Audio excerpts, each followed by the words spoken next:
everyone, this is Dan Kidder, and I just wanted to share something with you that I just saw, and it really disturbed me.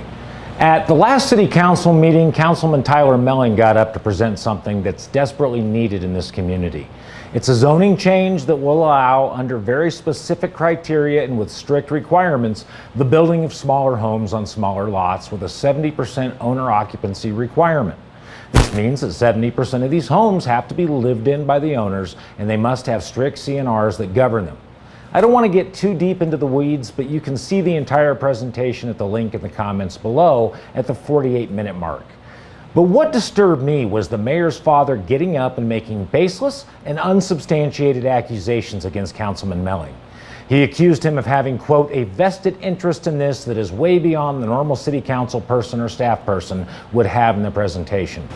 Now, I know Tyler, and I know that he spent more than 100 hours on this project over the last year working to receive input from members of the council, city staff, and other stakeholders. And he's looked at every avenue to craft this resolution to accommodate all of their concerns. It's far from a perfect answer to this problem, but we should not let the perfect become the enemy of the good. As with any compromise, there will be some things that people like and some that they dislike. I urge you to watch the entire presentation and the questions and answers and contact Tyler with your ideas to improve what he's created. He's very open to feedback from the community. So let me tell you why I think this is a good idea, and then I'll talk about why Mr. Wilson's comments were reprehensible and should be repudiated. This addresses a very real problem that we have in this community. The current zoning regulations and the master plan do not allow housing construction that will be in a price that is affordable to young families that are just starting out. We see many of our young people leaving Cedar City after graduation because the low prevailing wages, coupled with the current inflated cost of housing, makes it impossible for them to stay here. No young person looking to get married and start a family can afford a $500,000 home. They need smaller lots and smaller homes to be able to purchase and begin building equity before they can move into these larger homes on bigger lots. This change would allow that to happen. It's not subsidized housing, it's not government mandated, it is simply a change to zoning to allow smaller homes on smaller lots under strict guidelines. It will also help those in later years of life who may be looking to downsize from their larger home and property to something smaller and easier to maintain. In essence, these are the very people who have been part of this community their whole lives, and they will be able to stay here. And nothing in this requires these homes to be developed. It allows the free market to decide if there is a demand for this type of house, and it removes government interference from allowing that demand to be met. Why I find the comments by the mayor's father so reprehensible is that it perpetuates the same elitism that has been so prevalent of the leadership of this city for so long. He says that if you can't afford to live in a $500,000 home, you are repulsive. I find this more than repulsive. He calls areas with smaller homes ghettos. You're helping create a ghetto. He says that people that desire an affordable place to live are drug users and sexual deviants. In today's world, if you have an alley behind your house, you have drugs, you have sexual opportunities, and you have other issues to deal with. An alley in today's world is not an asset. In fact, here are his entire comments, and you can decide for yourself if this is the kind of attitude that is appropriate for the leadership of this city. Rich Wilson. I was in the Planning Commission of Cedar City as its chair for 12 years. I then went out to the county for 8 years, for a total of 20 years. I have never seen anything that could disgrace a community at the level that this proposal can. Please go to the 26-acre, same slide that was just up. And I'd look at you, Councilman Melling. Your grandfather was one of my closest friends. We sat around for hours, months, years, striving to build this community into something we can be proud of. This project and this scheme caters to modular and mobile homes. Nothing in your wording prevents bringing in model homes. If you want a duplex, you just get a crane and put another roof on top of it and you have it.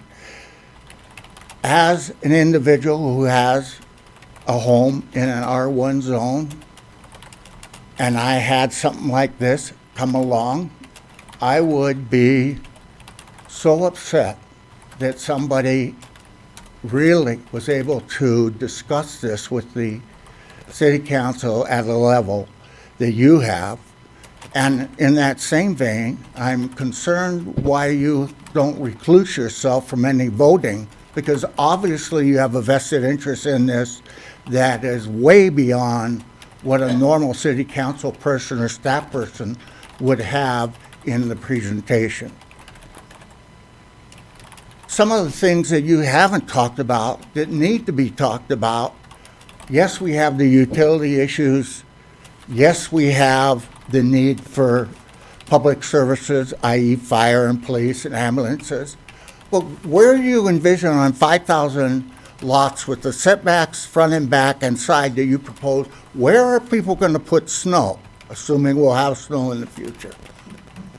Where do you envision the trucks that will be doing garbage? I assume even though you have a HOA, you'll request that the city would come in and do city services garbage-wise. And they certainly can't make any turns on what you've proposed here, nor can the fire and probably ambulance and police on what I'm looking at. And I have built enough to be able to say to you, sir, I grasp this better than most. We are a community that strive for the last 30 to 40 years to set ourselves apart, to have a reason to want to live in the confinement of our city and our sphere of influence. Never in any of the dialogue over that time frame did we talk about creating trailer parks, modular home parks, and calling it this new sophisticated R zone that really, at 5,000 feet, and I will say this emphatically because I know this is no daybreak scenario. I drive through daybreak a lot of times a year. My son lives adjacent to it, and we go for a ride at least a half a dozen times a year. Daybreak is surrounded by green. It's surrounded by lakes. It has the density that you alluded to on that one slide you shown, but what you didn't show was 3 units away there's a lake on one side, and across the road there's a big green belt here. And yes, you can run and walk and do the things that we're desirous of, but we sure as heck aren't desirous of creating something like this in the confinements of Cedar City and in its sphere of influence. I find this more than repulsive. I find that a city councilman charged with helping solve a problem that exists in this community as it exists on the whole I-15 corridor called affordable housing would feel that this would be a solution to that unique problem. A 5,000 square foot lot is travesty. You're not doing the owners of the lot any good. You're helping create a ghetto that second into generations will be down there.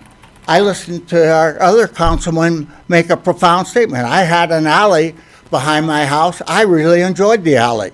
In today's world, if you have an alley behind your house, you have drugs, you have sexual opportunities, and you have other issues to deal with. An alley in today's world is not an asset. I want to voice my opinion strongly, and I'm pleading to the city council. Please don't get blown apart by a slick presentation and a solution to a housing issue that this will not solve. And if you need a visualization, go out into a place where you could put trailers, modular homes, take the wheels off and put them in there. You want a duplex, add a roof, another unit, and then the roof. This is not good for our community, and please don't follow through with any voting to support it. Thank you. The fact of the matter is that the people who desire to stay in this community are not inferior citizens, and they should have the same opportunity to raise their families here that have been afforded to these superior elitists who think that they know better than we peons. Or as Mr. Wilson put it, quote, "I grasp this better than most." I grasp this better than most. I call on the mayor to repudiate these comments from her father, and I urge all of the citizens of Cedar City to work to elect leaders who represent all of the people of this city and not just a few in the establishment who think they are superior to the rest of us. Thanks for watching, and if you like this message, please share it far and wide and hit the like button. Hit the subscribe button to see future videos like this, and have a great evening.